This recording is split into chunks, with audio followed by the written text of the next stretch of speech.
терең мұхитта не өмір сүреді? Біз жер бетінде жүреміз, бірақ мұхиттың түбінде не бар екенін білмейміз.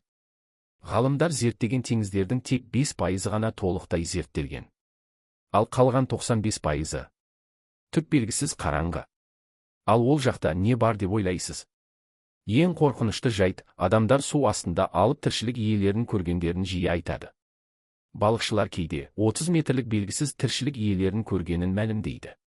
Бірде Жапон кемесі ашық теңізде кетіп бара жатып, алып қара көлеңкенің кеме астында қозғалып бара жатқанын байқайды.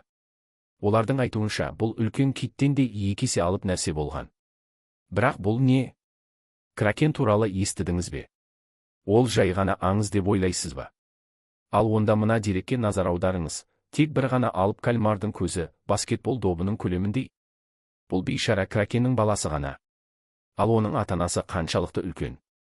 Бірақ ең қызығы, ғалымдар мұхит тереңдігінен блуп деп аталатын жұмбақ дыбысты тіркеген. Бұл табиғи құбылыс емес.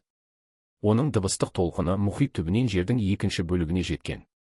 Егер бұл белгісіз тіршілік иесінің шығарған дыбысы болса, оның қаншалықты алып екенін елестетудің өзі қорқынышты. Ал ең үрейлі оқиға америкалық сүңгуірлердің куәгерлігі.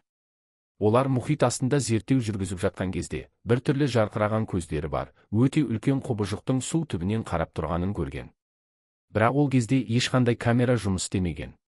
Ал сіз қалай ойлайсыз? Мұхиттың түбінде біз білмейтін алып тіршілік иелері өмір сүруі мүмкін бе? Әлде бұл жай ғана теңіз аңыздары ма?